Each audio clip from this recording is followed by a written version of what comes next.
Hey there everybody, welcome back to Fantasy Inc. My name is Wyeth, and today we're going to be reviewing Primal Hunter by Zorgath. Zorgoth?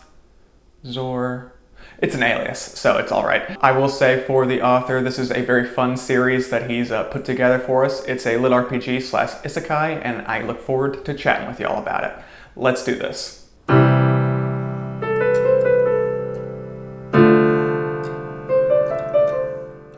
The Primal Hunter series, which was first published in 2022 on March 3rd, I believe it came out on Royal Reads first, so self-published, has 5 books out. Can you imagine having the capacity to put out that much information, 5 whole novels in a series within, a year and a half? It truly baffles me that these prolific writers out there have the ability to put pen to paper, or more likely fingers to keyboard, and pump out that much quantity. It's something that I truly admire about some of these authors that have come out into the self-publishing industry. I digress from there. We'll go ahead and jump into what y'all are really here for, the synopsis of the books. In book 1, our main protagonist, Jake Thane, an office worker who tends to be pretty introverted, is transported with his fellow co-workers to a tutorial ground. Basically, this universe has entered the multiverse, the 93rd rendition of it, and they are now being tested to gain powers to be able to survive in this new multiverse. This tutorial ground is set to end in about 2 months, and he, as well as his coworkers, find out that there's about 1,200 other people in said ground. They are having to survive learning different classes. Jake, for instance, takes the archery class, as well as his other coworkers take various others. Now, without getting too far into the details, this series follows similar themes to many other lit RPGs. Our main character is trying to become overpowered. All in all, just a really well thought out world and concept. Right now, I'm gonna go ahead and jump to the pro right there, and we'll be able to discuss really what this book has done very well, and something that I have just a little bit of a gripe with, but nothing that would get in the way of me recommending this book to people. The first pro is, and I know I'm a sucker for this, it's kind of my main thing I focus on my channel, is character development slash specifically character relationships. We have a plethora of characters that we get perspectives on. I would say it's about 80-20 from Jake's perspective, being the 80%, and that last 20%, the author taking the first-person point of view from other people in the tutorial ground with Jake. And sticking with that 20%, Zoe has the really righteous ability to, within just a few paragraphs, a few pages, focusing on each character, really build out their intentions of what they're doing and why they are doing said actions, and giving them a decent backstory. My personal favorites was William and Jacob for those side characters, where we got to see really what their lives were like prior to the new tutorial and the system coming about, as well as how they are reacting and either thriving or, what's the opposite of thriving? Diving into the depths of disparity. With all that said, I'm going to go ahead and jump into the con. In a lot of lit RPG series, some people are turned off by too many stats, too many statistics coming at you at one point. I will say in this specific book, it is a little overdone. I can appreciate being kept aware of the growth of certain characters, but in some stages of this book, it really feels like every single battle that Jake gets into, we go through the entire stat sheet just to see the one piece of new information. I am listening through audio form, so that's a bit of the gripe as well. I'm sure if I was reading it on the paper or the screen, it's just like a whole stat window that you can just really go down and see what's new and then continue to read. So if you do pick up this in audio form, it is something to be aware of before you get into it, because you will be reread some of the same information over and over and over again.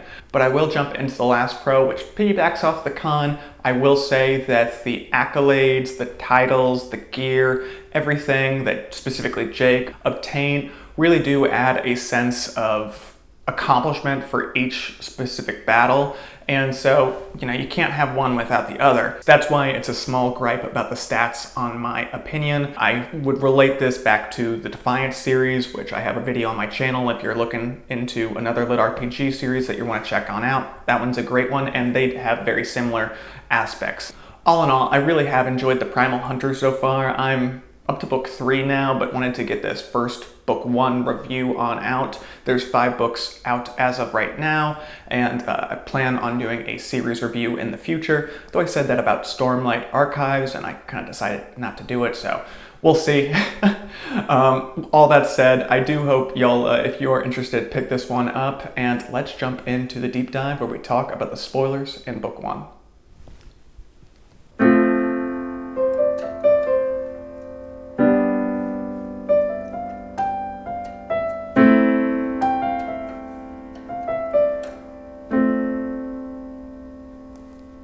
Let's start with Jake Thane, obviously our protagonist.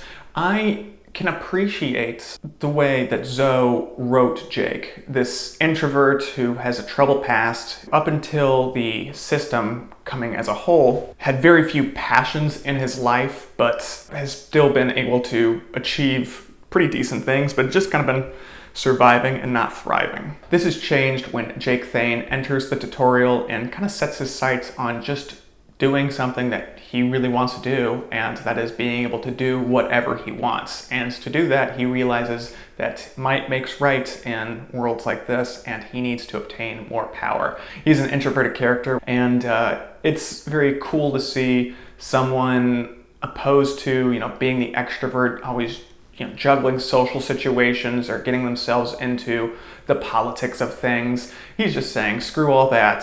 He just wants to take a back seat. Yes, he wants to maintain, his semblance of his name, basically, and he doesn't want it to get trampled in the mud. But at the end of the day, he'd much prefer to do things solo than a part of the group. Jumping into my favorite character of the series is going to be the Malefic Viper, a primordial, or basically one of the first gods, and Jake and this primordial end up chumming it up, and I got a big old kick out of that. I've always really appreciated when writers do kind of a satirical view on immortals or gods or ancient beings where they can kind of just be like regular Joes. I really love that trope that I rarely see, but when I do, it's always done to my true desires, and that's what we get here. The Malefic Viper, we'll just call him Viper for short from now on, and Jake really do get along because the Viper respects Jake for not cowering in fear. And he finally gets to meet someone who, respects him for him and not fears him for what he can do to them. So when they have their little conversation and further on a couple more in this book as well as throughout the series, I really do enjoy their relationship and their budding friendship. We'll go ahead and jump over to Jacob, the basically wonder boy of the pre-system universe, and his struggles with trying to understand how to navigate in a world where he doesn't want to be a fighter. And it seems like that's really the people who are able to thrive are the ones who are able to take the power for themselves. Whereas he was very charismatic and social and a born leader in the modern universe, or pre-modern, I should say, he no longer has that to back him up. He is just a manager, and a very good one at that, but when might makes right, bureaucracy kind of goes out the window. So his journey throughout the book, where he's kind of wallowing in self-pity almost, and he finally is standing over William, who is basically unconscious and very, very low on health. He gets to realize that, hey, I can kill this person, and it would be very much in cold blood, and it would mean that himself as well as the 40 other survivors up to that point would survive. He just can't do it, and he's allowing fate, basically his inaction, to play on out, which I really did appreciate. He didn't just do a 180, which you see some other characters in some other books doing, where it's just like that snap decision where it's just like, oh, all right, this is basically a whole new character. There was no development here. And that's what I appreciate about Jacob. And this decision gives him the opportunity to become the Augur of Hope for another Primordial. And I'm very much loving how that is played out in the future books. And it truly was a fitting arc for him to complete for the first book. Now, with all that said, we'll jump over to, I think, the most fleshed out character in the first book, opposed to Jake himself, is William. The author, Zoe, spent a lot of time on William's backstory and basically diving into his psychotic nature. It's pretty confirmed that he's a sociopath and does not understand emotions at all. And this quest that he gives himself in his mind to be the only survivor and to show the world really, who he is dampened by his increasing desire to understand human emotion. And I thought that was a really, really interesting way to kind of bring in what emotion can do to your decision-making skills. When he's talking to the smith in that final scene where the smith gives him the armor, which he then becomes, he is just faced with grief for really the first time in his life. And this is a man that killed his own brother at the age of like 12 or 13. So it was a big change and a really wanted change from the readers to humanize William a little bit, even though he's 100% the bad guy. And that's, fine too. But we get to see him in a little bit of a different light. Though this all is not going to affect his desire to be the one and only person who survives the tutorial, it definitely is going to make him consider his actions in the future. One other smaller gripe I do have with this series is the odd endings. They don't really feel as defined as they could be. It feels like this is one large continuous story, and when they got down to the talks about where the books were going to be cut into and find out what is the ending for book one, I kind of feel like they're just like, this is the best part, even though if you look at the series as a whole, as of where I'm at right now, it really does feel like one continuous story. All in all, though, I do enjoy this book series a lot. I'm a sucker for lit RPGs, and I'm sure if y'all are still watching at this point, you have enjoyed it as well yourselves. That's enough said. I do appreciate everyone's time today. I'm going to try to get the series review out once I'm up to date with book 5, but we'll see. Something else might catch my eye, and it's my channel, so I can do what I want to do. Thank y'all very much. I hope everyone has a fantastic day, and be sure to keep reading.